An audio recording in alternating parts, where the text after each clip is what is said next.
байқайсыздар ма? Біз бір-бірімізбен сыбырласып сөйлесеміз ғой. 3 адам отырса да бір-бірімен сыбырласып отырады. Қалай жатайын? Жасау қалай жасау? Амансың ба? Тамақ бітіп отыр. Ау, өзің қалай? Үшінші адам естімей тұрады ғой дауысын. Не деп жатсыңдар? Неғыл деп жатсың? Ау, неғыл деп жатсыңдар? Біз өз сондай бір спокойныйбыз бар ғой. Біз сыбырласып сөйлесеміз. Аммен сөйлесеміз ғой көбіне, аммен.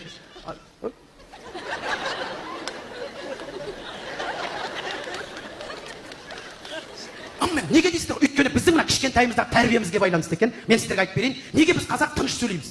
Біз мына бала өмірге келеді. Бала 1 жастан асады. Енді тілі шығып, развиваться етіп кетеді ғой бізде өзі. Папа, мама жан-жағын танып, сөйлеп кетірганда, отбасыда екінші бала дүнияға келеді. Екінші бала дүнияға не істейміз біз? Аузын жауып тастаймыз ана баланы. Шулама, тыныш. Бөпек қабаты. Бөпек қабаты. Шулама. Ал, тыныш дейді. Ана балада уж содан бастап тихий өмір басталады уже бар. Бөпек қабаты.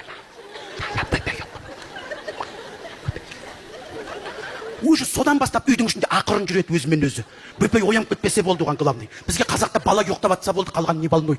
Ана бала развиваться ету керек қой. Анау тілі шығып кетіреді ғой деген жоқ. Ол өзімен өзі, өзінің әлемі өзінде.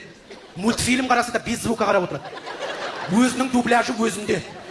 Сөйтіп екінші бала дүнияға келіп, оның тілі шығып кетканда үшінші бала дүнияға келеді. Уже екеуі дос бір-бірімен сыбырласып отырады.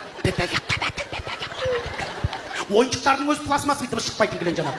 Сөйтіп 4-ші келеді, 5-ші келеді, 6-ші келеді. Үйдің ең кенжесі, вот соған повезло. Сол сөйлейді, сол ойнайды, сол ән айтады, сол билейді, қалған алтауы соған қарап отырады. Шапалақ ұрып, байғұстарда тіл жоқ, не қылсын енді жаңағы.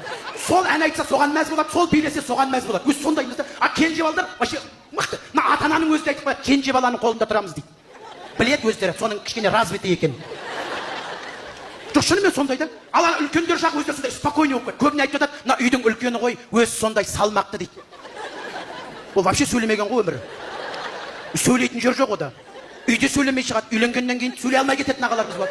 Жұмыста да сөйлей алмай қалатындар бар вообще. Сөйтіп өмірі вообще тихий өтеді ғой. Ана тойға барғанда тілек айтсаң, кілең ағайындар тұрады, кенжесі басқарып тұрады үйдің кішісі. Көке сен бірінші айт, көке сен бірінші айт. Ана вообще сөйлей білмейді. Қой өзің айта бер, өзің айта бер. Көке сен бірінші бастап бер дейді. Бастап берген төре папа мамадан басқа сөз білмейді, қайтсын енді жаңа. Папа мама тойлан құтыл. Екіншісі тағы сондай той құтыл. Мен қосыламын. Үшіншілерге көтерейін. Ең кенжесі от души тілек айтатын сол, артынан ән айтады, қалғандар соған шапалақ ұрып тұрады жаңағыдай. Мына кейбір жеңгелеріміз, конечно, үйде қыз балдар болса, оларға повезло. Күйеуге шыққаннан кейін сөйлейді олар. А вот ағаларымызға вообще не повезло. Сөйлей алмай кететіндер бар ғой. Мына негізі үйдің екі үлкені бір-біріне қосылса, вообще үйдің іші тып-тыныш болады. Мына кейбір ағаларымыз бар, вообще спокойный. Шаңырақта да сөйлетпеген, үйде де сөйлемейді, жұмыста да сөйлемейді, өзімен өзі спокойный.